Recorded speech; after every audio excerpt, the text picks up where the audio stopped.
thing. Yeah. I was going to say we should make sure to mute our microphones when the other person's talking, just for the echo. All right. Well, in any case, we're live. Hello there. This is Mr. Geocon, and for the second episode of the Geoconservative Files, I'm here with Right Ruminations. Say hello there. Hello, Mr. Geocon. Thank you so much for having me on your channel. All right. Well, tell me a little bit about yourself and your channel. What are your political leanings, and what are you doing on your channel?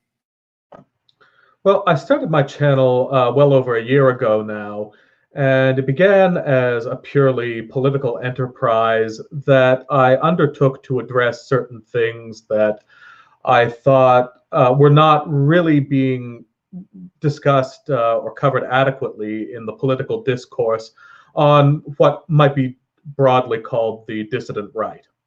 And I'm sure that we'll get more into that as we go on. But basically, the broad topic that the channel was based on was the desire to find some basis of unity on what I believe to be the legitimate political right. But from very early on, I started branching off into other topics such as book reviews and questions of psychology, history, and it became a very general channel. Now, as to my political views, I am, broadly speaking, I generally call myself New Right. I come from a paleo-conservative background, not unlike yourself. But my views, folk tend to fixate on freedom of speech, race realism, and on legal egalitarianism within the context of kind of nation-state civil order. But I also am a convert from Anglicanism to Roman Catholicism, and believe in the commonly held doctrines such as transubstantiation and that kind of thing. But that's sort of secondary in terms of my political theories. But since I know that you tend to focus on religion a fair amount, I thought that I'd say a word about that as well. Fair enough. I think I have a better understanding now. So recently, you had a live stream with Todd Lewis about a concept that you have. Did you create the idea of the Parthenon, or first of all, how did you come to have, what is this idea of the Parthenon, and how did you come to name it such, and what is it about, basically? Well, the Parthenon of the Right is a concept that I did develop, and it is a name that I came up with. And it was in response to the fact that I had seen that it's a concept that I developed shortly after the events of Charlottesville. And the motivation was that I saw this unfortunate cycle wherein the alt-light, as it came to be called, was basically virtue signaling or counter signaling the more the more puristic or more radical elements of the dissident right by basically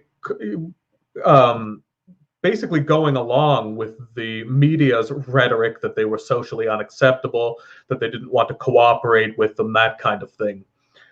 And in response to this, watching streams with people like Millennial Woes or following Richard Spencer, Greg Johnson, there was a growing tendency, I think, for the more far-right element to overreact to this in their own way by basically throwing the alt-light under the bus as shills or as kind of crypto neoconservatives or something like that.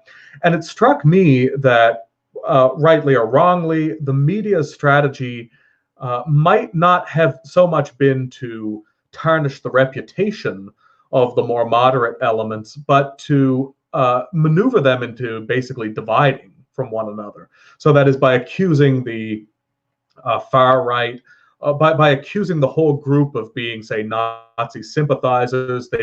They would provoke people like Jordan Peterson or Rebel Media or that Australian fellow,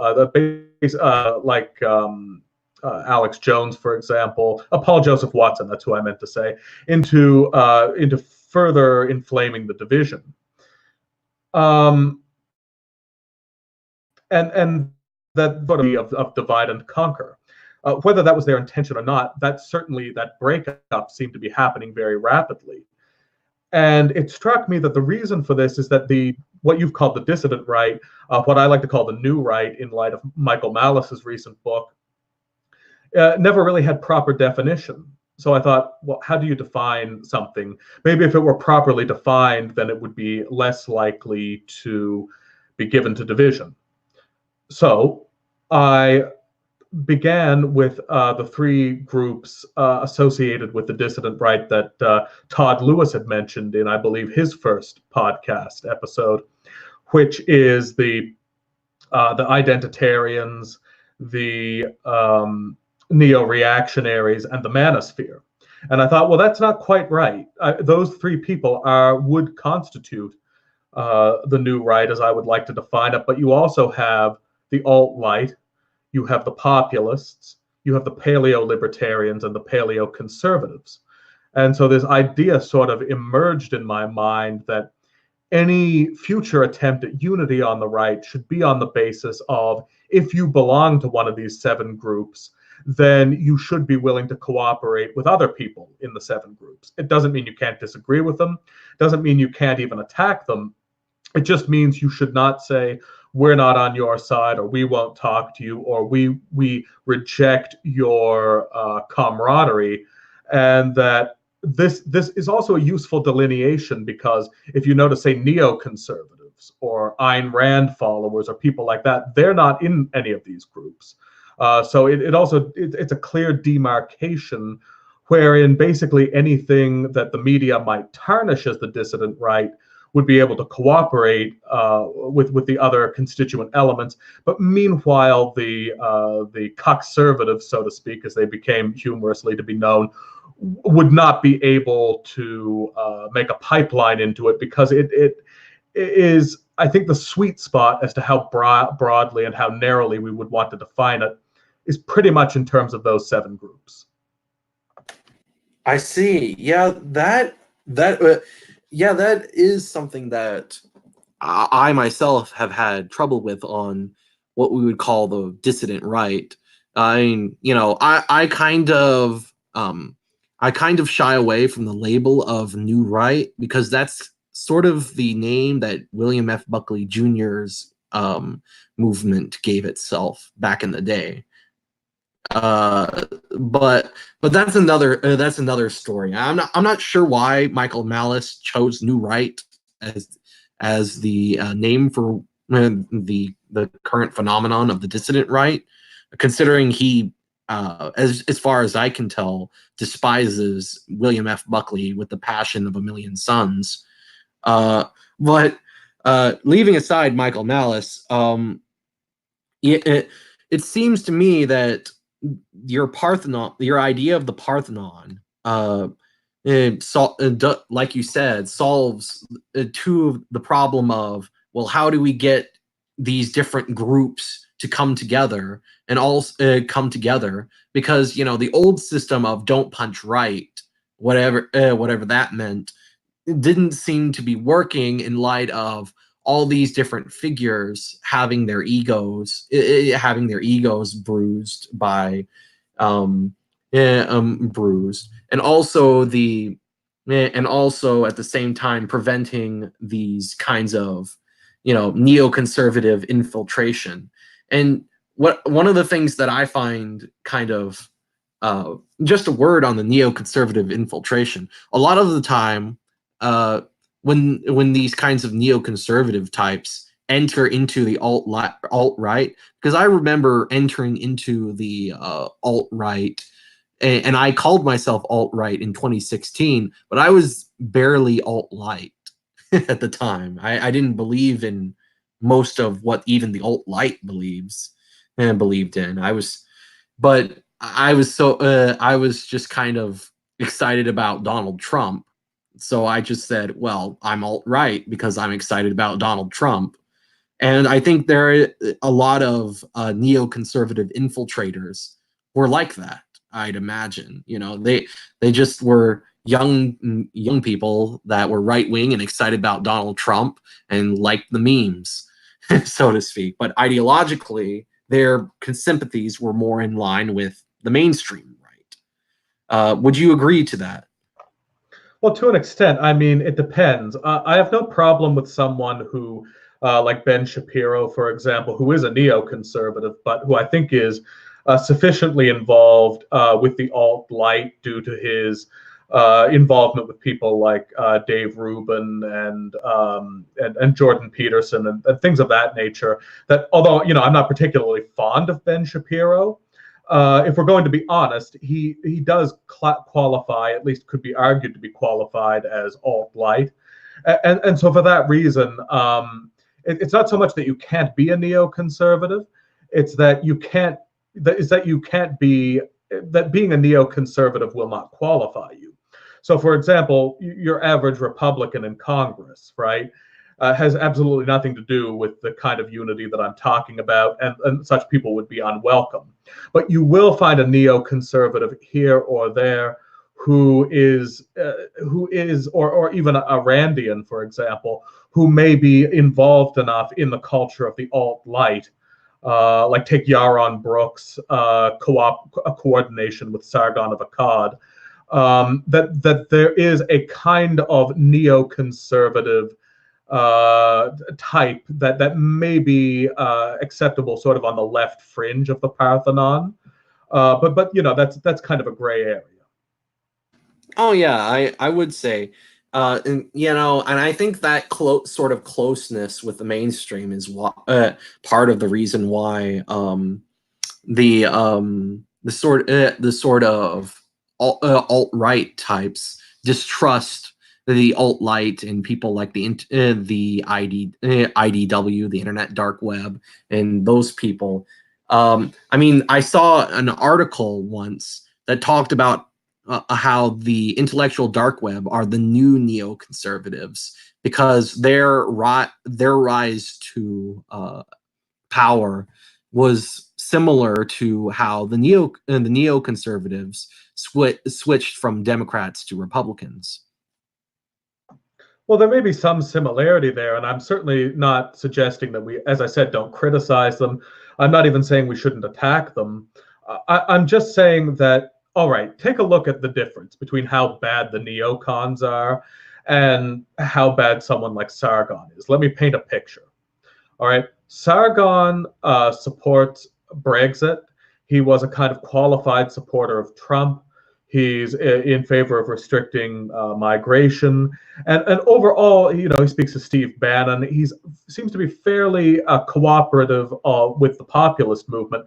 Now, I think we all know that if William F. Buckley were around today, he would be a never Trumper.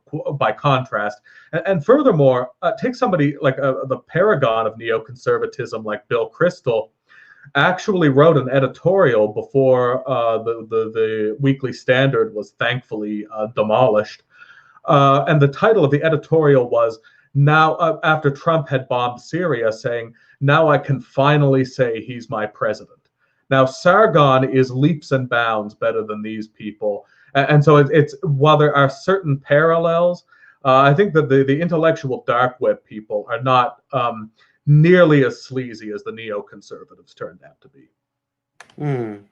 Do you? I mean, maybe Sargon and maybe someone like Sargon, Dave Rubin, and Dave Rubin might be better, but I don't know. It's just I don't really, when I look at some of these people, what comes to mind is the terms controlled opposition, because especially when you look at someone like Brett and Eric Weinstein, who are they are basically progressives that just don't like the current SJWs, but they otherwise would want like a global government run by NGOs, and and they hate religion and they hate tradition, and I don't see someone like that be as much being on my side as, say, millennial woes, because even if I disagree with millennial woes on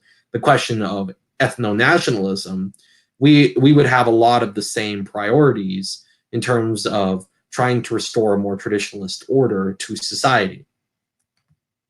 Well, but let's put in perspective what you're saying right there, because there are plenty of people on the far right, like ethno-nationalist types, who also hate religion. And there are some of them who also support imperialism, if not world government, right? Richard Spencer is a supporter of the European Union because he thinks that it one day might become the center of of a kind of pan-European ethno-state. If you really pushed somebody like Richard Spencer, I think you would find that he ultimately probably would not have any ethical opposition to world government.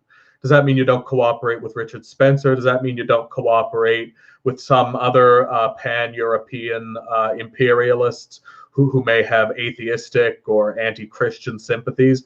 I mean, if you're not going to cooperate with some of the people in, not Sargon, but people in Sargon's orbit, like, say, Thunderfoot or who's that German fellow, Krauten T. I mean, many of the things that you've pointed out that could be said of some of the more left-leaning skeptics can easily also be said about some people on the far right. But once you say, well, we're not going to cooperate with them either, then once again your pool of cooperation becomes more and more narrow.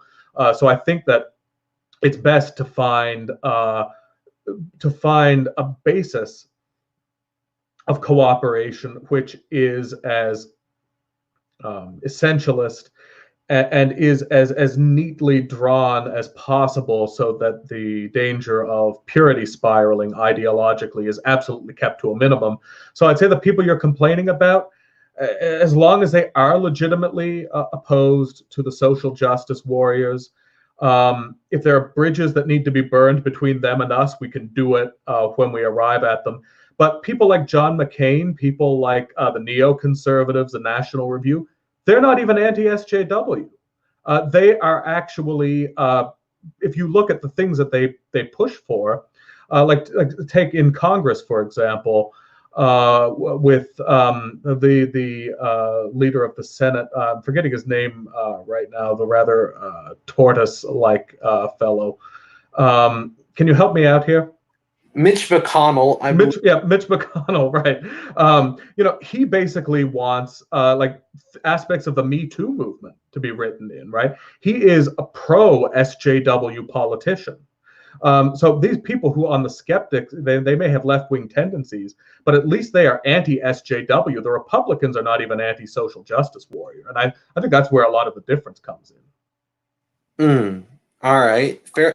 I mean, fair enough. It's, it's just that I guess what I would say is for me, it's like you can't just say that, oh, I don't like this or that aspect of the social justice left.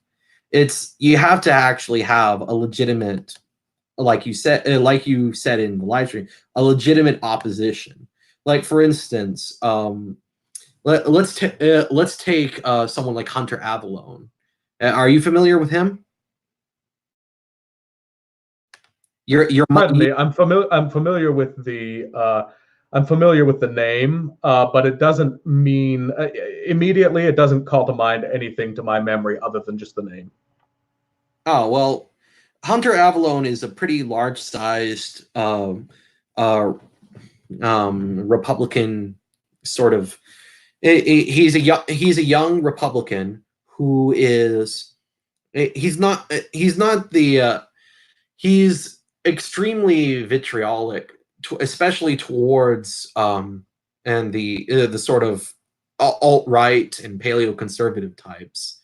And he says he's anti-SJW. He says that in fact his entire channel is dedicated to anti-SJW, but at the same time he is extremely belligerent towards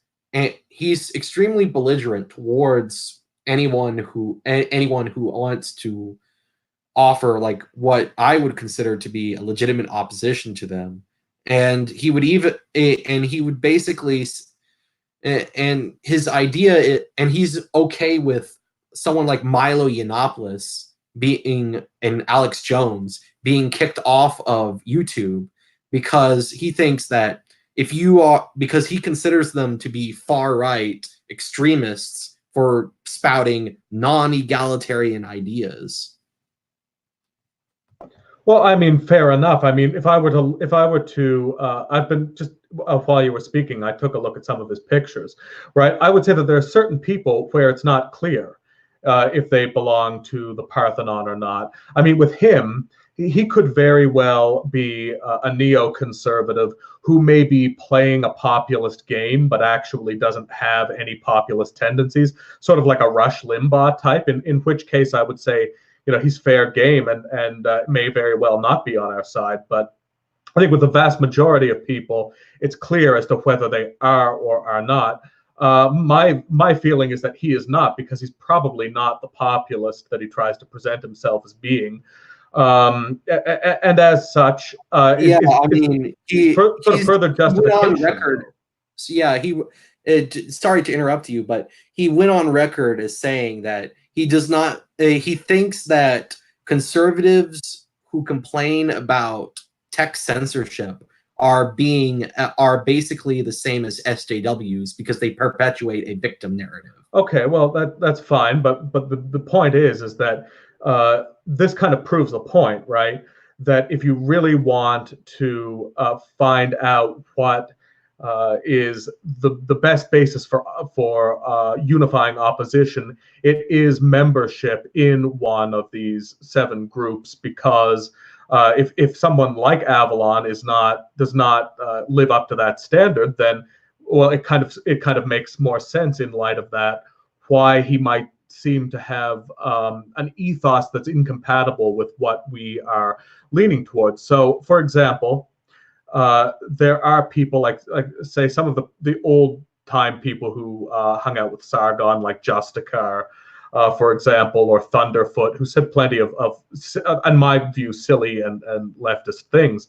But the reason that it's less irksome to imagine cooperation with those people is precisely because they belong basically via the skeptic community with the alt-right. And so for that reason, there is a genuinely more agitated spirit in terms of their opposition to the left, whereas with Avalon, there's probably nothing of the sort. I mean, yeah, it's kind of. I think. I honestly think that the best way to tell who is part of the Parthenon is not so much ideological, so much as, well, are you willing to actually? Are you in these? First of all, are you in the ideological groups that the 7 ideological groups that you mentioned? And second, and this is most important, are you willing to cooperate with the other with the other parts of the Parthenon? Because if you're not willing to, if you consider yourself a populist or an alt-lighter, and yet you think that the alt-right is just this terrible enemy that needs to be defeated at all costs, so much so that you're willing to side with the left against the alt-right, then it's hard to see how that's a part of the Parthenon. Whereas, someone like Sargon, even though Sargon is, he has left-wing, some silly centrist views, he's willing to sit down with millennial woes and have a discussion and come to some kind of agreement with him, and not not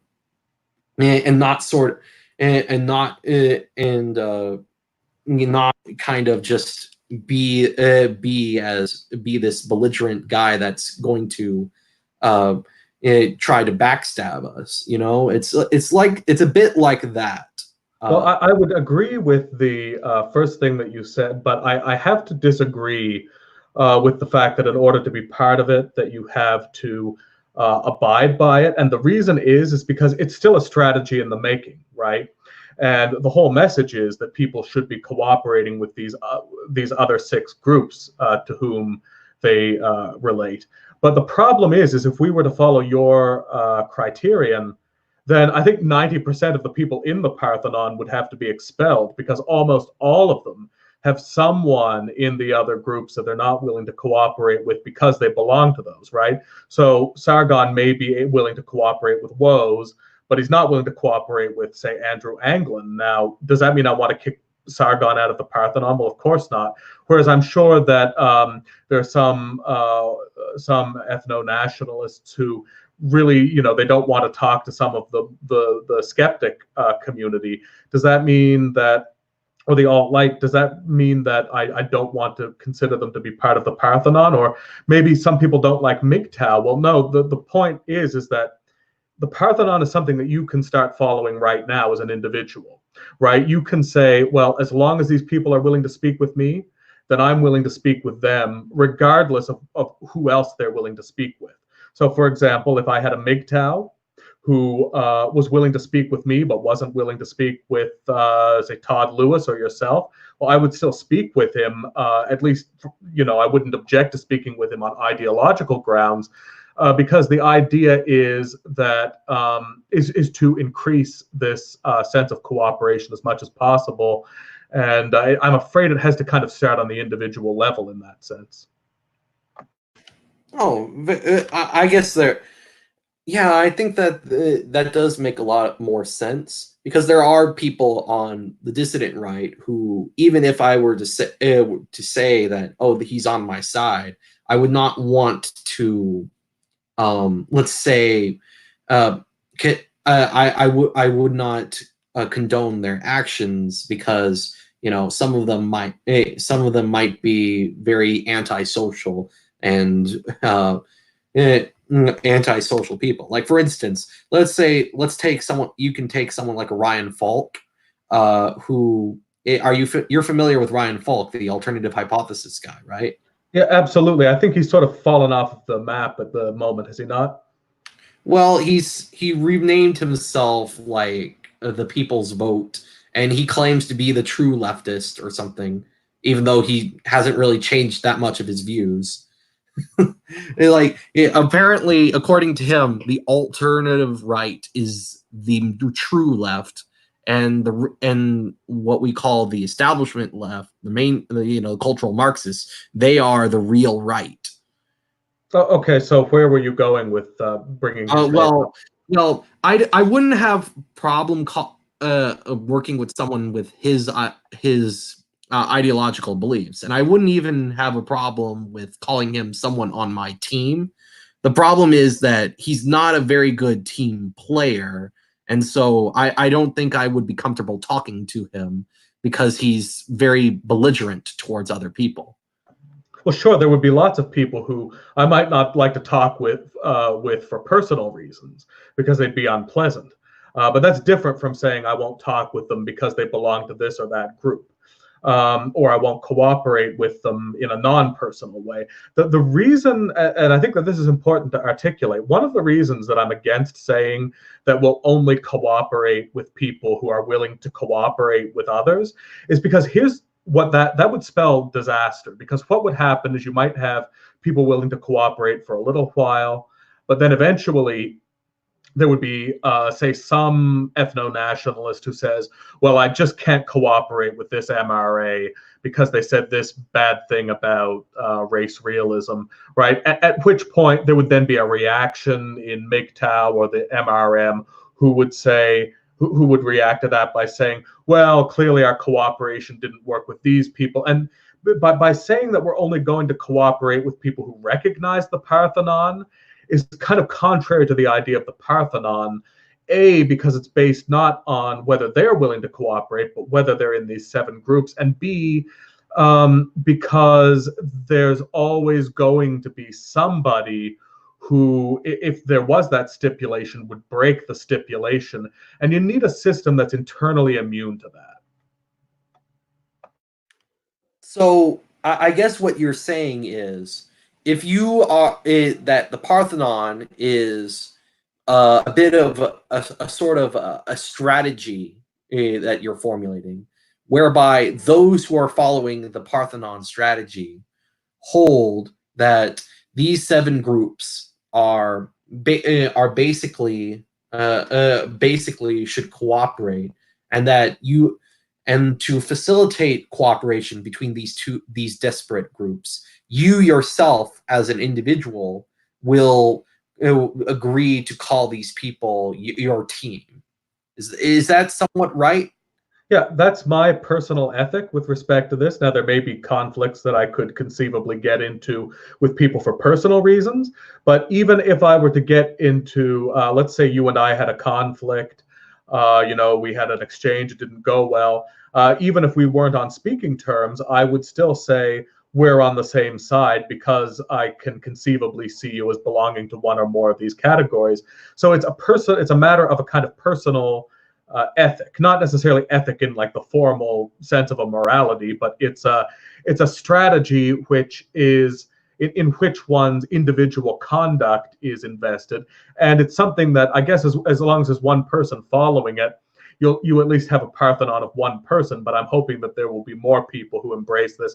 But I think that it could have an institutional development as well. For example, at the moment, I am looking to create a website for this concept and to try to get established beyond the realm of YouTube, so that there can be some kind of forum for common discussion about these things, where there can be a facilitation beyond what you might get in a comment section.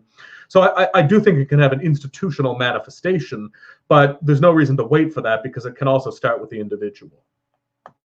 All right. That sounds it sounds like a very good idea, in the sense that it avoids a lot of the common problems that you find on the right, because things like the propensity for purity spiraling, the the big egos of the leaders, when they like, to give you an example, and in fact, let's have a little thought experiment right here.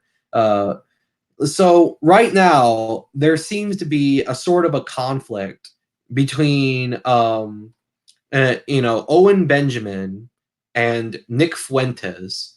And Owen Benjamin is Nick Fuentes being this paleo-conservative populist hybrid, and and Owen Benjamin being a very, well, I guess you could call him alt-light or whatever. Alt-light is how I would classify him. Yeah. I mean, and they've said some very and they've said some very nasty things towards each other. Nick, and even though Owen Benjamin even to the point where when Owen Benjamin recently praised Nick Fuentes's little Groyper uprising, Nick Fuentes says, "I don't want your praise because I consider you to be scum," essentially. And these are two individuals that have a kind of a personal beef with each other. If these people both subscribed to the Parthenon strategy, how would they be able to mitigate this conflict any better than how they are right now, which is basically not talking to each other at all and just sniping at each other on Twitter? Okay, well, basically, here's how I would analyze this problem in terms of the Parthenon. I would say that, first of all, personal struggles are going to evolve regardless of ideology. So what I would say is that if they have a personal problem, if one of them attacks the other one should absolutely fight back. But just because one considers the other to be scum and the other one should rightfully retaliate and defend, Benjamin should retaliate and defend himself socially against Fuentes. However, it is not necessary to attack someone and in so doing to attack their entire ideology. You can attack them personally, if for some reason you need to, without saying, therefore, I reject the rest of the alt-right. But let's say that Fuentes was out of line and he really did attack him just for belonging to the alt-right.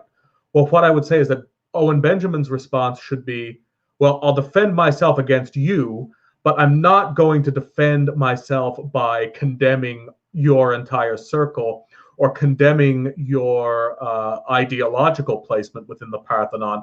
So I still disagree with you, and I will defend you. You know, I'll play the shouting game. I will stand up for myself, but I'm not going to stand up for myself by saying I'm going to do it socially.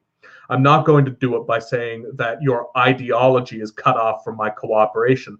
In other words, insofar as Fuentes attacked Benjamin in the intellectual realm, Benjamin should fight back in the intellectual realm through common speech on a shared platform of cooperation. Insofar as Fuentes attacked him in the social realm, Benjamin's response should be social. And it should not be ideological. It should basically be saying, you know, you don't speak to me like that, or I'm not speaking to you. And there's no reason to conflate the social with the ideological. And then you have to take into account what the people around them, their followers, will do. And what I would say, and this is more important, I think, what I would say to their followers is, if you are a fan of Nick Fuentes and there's this struggle, then do not think that you have to also attack Benjamin for ideological reasons, or those who are proximate to Benjamin. And likewise, those who are followers of the alt-right, don't think that just because Fuentes is in a struggle with Owen Benjamin, that therefore you have to condemn, you know, ethno-nationalism or populism or whatever Nick Fuentes is. So I'd say it's very important that we analyze it in terms of these spheres. If somebody attacks you intellectually, then defend yourself intellectually. And that's something that does not involve any disunity, because that's about discussion. But if somebody attacks you socially, then defend yourself socially, in which case there's also no need to engage in any kind of ideological disunity. Separation of the intellectual disagreement with social conflict. I think separation of those two spheres, it might actually work to the benefit of the alt-right, the dissident right, the new right, whatever you want to call it, by separating sort of the sort of the egotistical conflicts from the sort of ideological conflicts. Because I also think that some people just they engage in these spheres because they want to see their favorite YouTuber go up against another one of their favorite YouTubers. You know, like to give you an example, there were people agitating for Distributist and Nick Fuentes to go head to head because not because Distributist even agreed with disagreed with him on like an intellectual level, but because he had differences of opinion on what tactics that they should use to break into the mainstream, so to speak. Because Distributist was saying, "Oh, the way you're agitating is not going to get us donors, rich donors. It's not going to inspire trustworthiness from the donation class." And Nick Fuentes this is my speculation, but I think people who were fans of Distributist and people who were fans of Nick Fuentes were agitating their favored YouTuber to go fight one another, because because that kind of fighting spirit is common on the right wing, and it makes for good YouTube in a lot of ways, because you get to see things like Sargon and Richard Spencer go head to head in blood sports, and but Distributist was like, well, I'm not going to. Yeah, and Nick Fuentes' response was basically to preemptively block Distributist and just ignore his fans on that front. And Distributist's response was to basically address his fans and saying, I'm not going to start any kind of ego conflict. I'm not going to start conflict with my fellow right wingers. We're all trying to work together on this. So I think that you will find people. I think the people who are going to be most sympathetic to your idea of the Parthenon will be someone like a distributist who wants to minimize conflict within these spheres, so to speak, and who is appreciative of the idea of a broad tent, a dissident right. Yeah, well, that very well may be the case, and I certainly welcome his support along with anybody else who's on the dissident right and feels that they belong to one of these 7 groups, or does in fact belong to one of these 7 groups. I would say that there is, of course, a value of in intellectual conflict, because, of course, the discussion between Richard Spencer and Sargon was a very interesting and entertaining one. And of course, that is the basis of a forum like J.F. Garipi's Public Space, which is a very good show. I was on there recently myself for 20 minutes to a half an hour, something like that, and I enjoyed being on there. I was very happy to talk to J.F. But it seems to me that while these intellectual conflicts can be very fruitful, in fact, you might not call them conflicts, but discussions in which strong personalities are involved, I see that whole epoch is really part of some existing broad tent. I think that is probably more possible within a broad tent. In fact, we need more social cooperation precisely so that we can have more intellectual confrontations, and they can be facilitated more cordially in terms of online intellectual battles. Whereas I think that people who are totally estranged and unwilling to cooperate socially will never actually be able to conflict in a responsible way intellectually. So part of the Parthenon is that there will be debates. But in order to be even able to have those debates, we have to be willing to talk to one another. I definitely agree with that. I think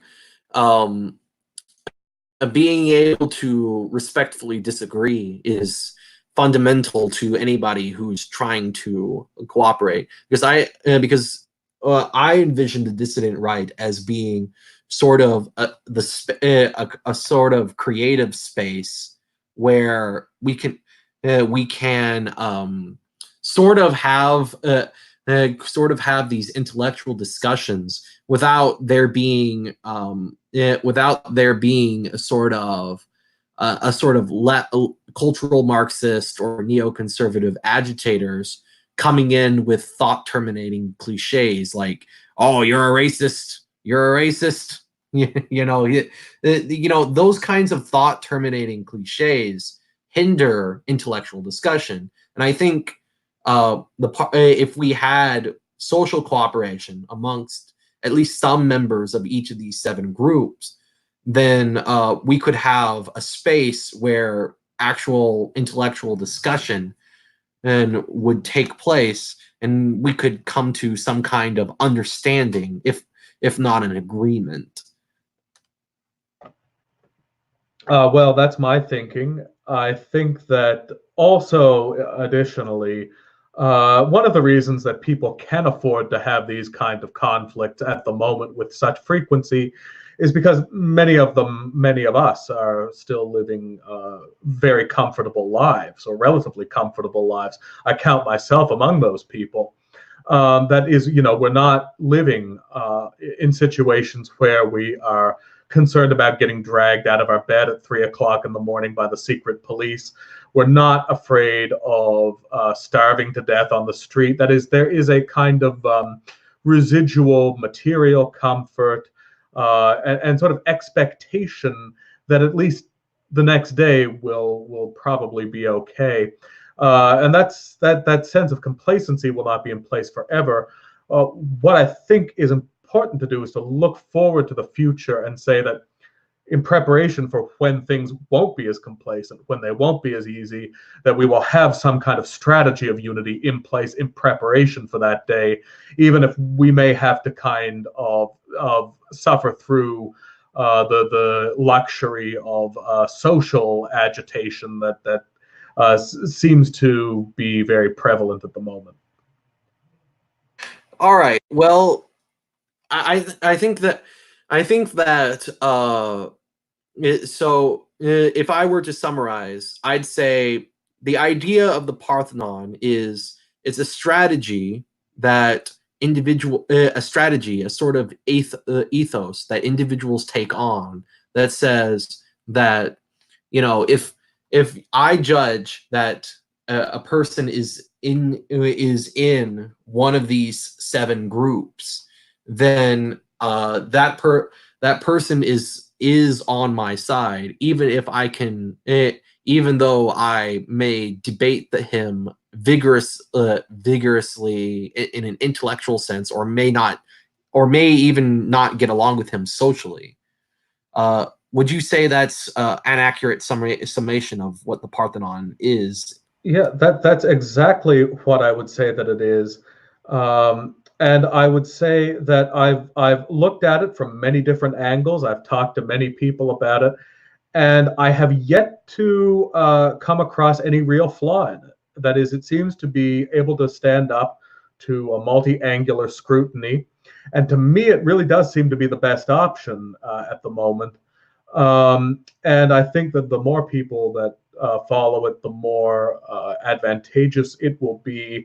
And I also want to take the opportunity to thank you, because I had come across the playlist that you had constructed before I knew who you were. And I was glad to see that somebody had constructed a playlist, which is featured in your playlists, of just compiling all of the interviews I had done on the Parthenon with Todd Lewis. So it's good to have all of that in one place. And anybody listening who wants to really get a better sense of in-depth what the 7 groups consist of, and the theory in greater depth, can take a look at that playlist, which once again, thank you for compiling that.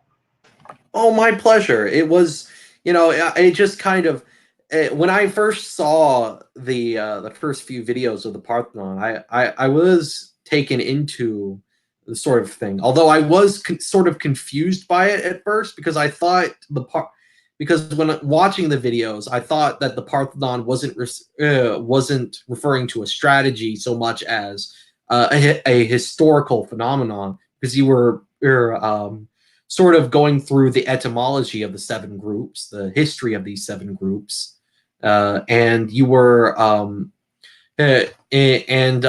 they came to be, and how they came to be part of the Parthenon.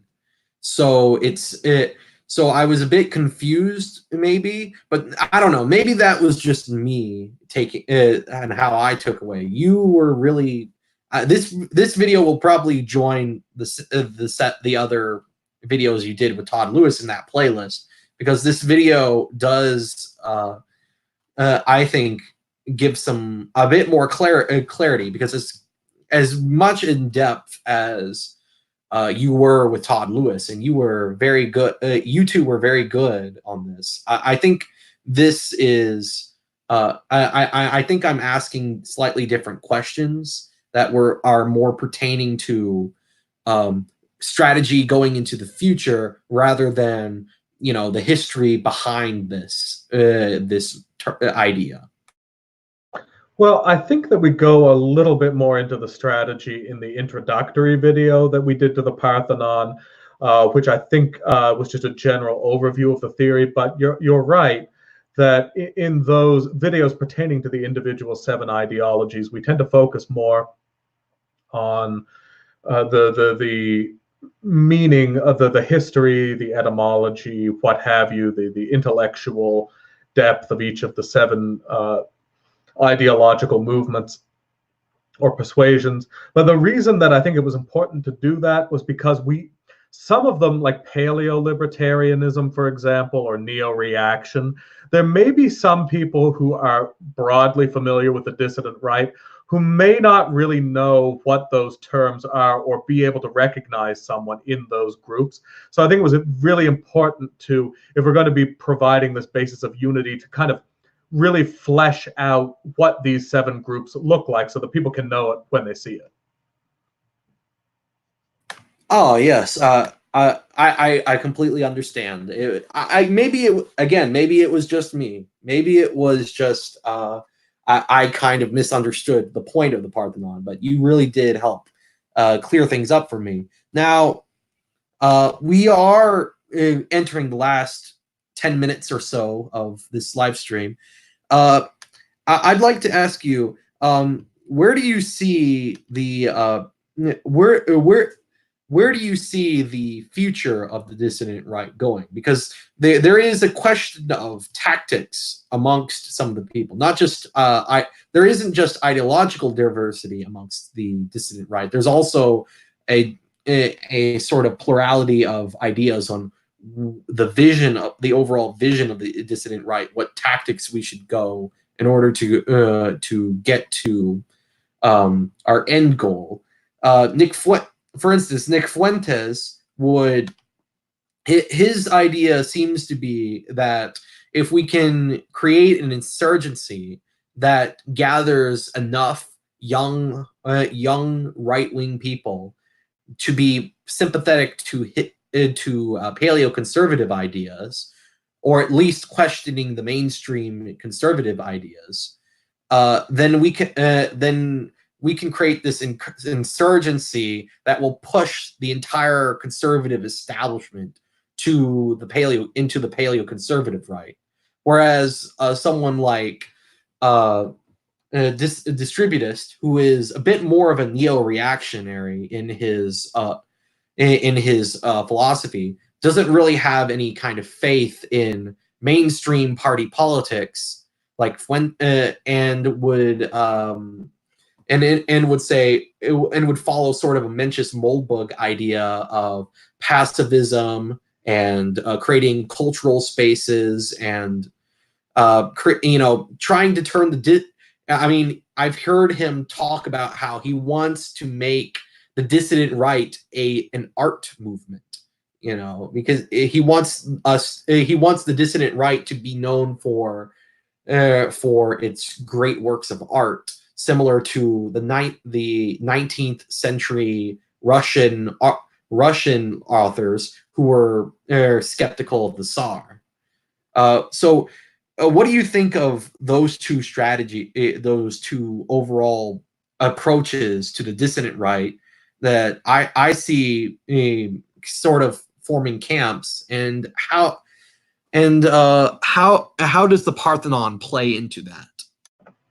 Well, I think that it would be a mistake to, say, fixate on an individual part of the Parthenon's relationship to, say, the mainline political arena in the way that you've described with Nick Fuentes. And the reason is because there is a whole body of knowledge that exists between these seven ideologies. There is a kind of art in it, if you will. It is in itself a work of art, I think. There is a great, I think that that historians, insofar as the historical profession is seen to be redeemed, will look back on this period in history with a view that it was indeed a time of great intellectual fertility in dissident circles. And so I think it would be a mistake to put the majority of that aside to focus on one ideology. I think that really right now, there may not be anything that can happen immediately. I think that there might be a tone set in a year's time, depending on whether or not Trump is reelected, not necessarily for directly political reasons, but just in terms of what kind of atmosphere that produces. I think that it's clear that at the moment, things are not really ripe for political activism as such. Not that existing political activism shouldn't continue. I think it should. But what I think is most important is that in preparation for when the moment is more opportune, I think that what we really need is this idea of the Parthenon to be in waiting. So there's no reason to rush it. because the idea that this idea of the Parthenon may not really be utilized for, say, another 5 years, maybe 10 years. But the point is to work on that in the meantime, in preparation for the moment when people are maneuvered into some kind of more legitimate and visible political reaction. I think that the next decade will be very interesting. And I think that if you really kind of want to paint an arc of how things will look, I'd say look in terms of the next decade. Think, all right, we're going into 2020, so this is the 2020s. I think it's going to be an interesting decade. I think we're going to see a lot of things that are more difficult than what we've had to face so far. And I think that it's very important that whilst things are still, relatively tolerable, that we work on this idea, that we get our house in order, so that when it really comes up against something, that we have something to work with, we have a concept that we can default on, or on which we can default. So I view the Parthenon as a kind of endeavor in preparation. All right. Well, that's very. I really did. I'm kind of. I don't know what to say. I think I'm kind of blown away by how much you've really put thought into this. I mean, you clearly have this idea. You have this idea, and consider me a convert, I'd say. Consider me a proud convert of the idea of the Parthenon. And after this, I don't know. Is that a ringing endorsement? Hey, audience, this is a ringing endorsement from Mr. Geocon. This idea of the Parthenon is pretty good.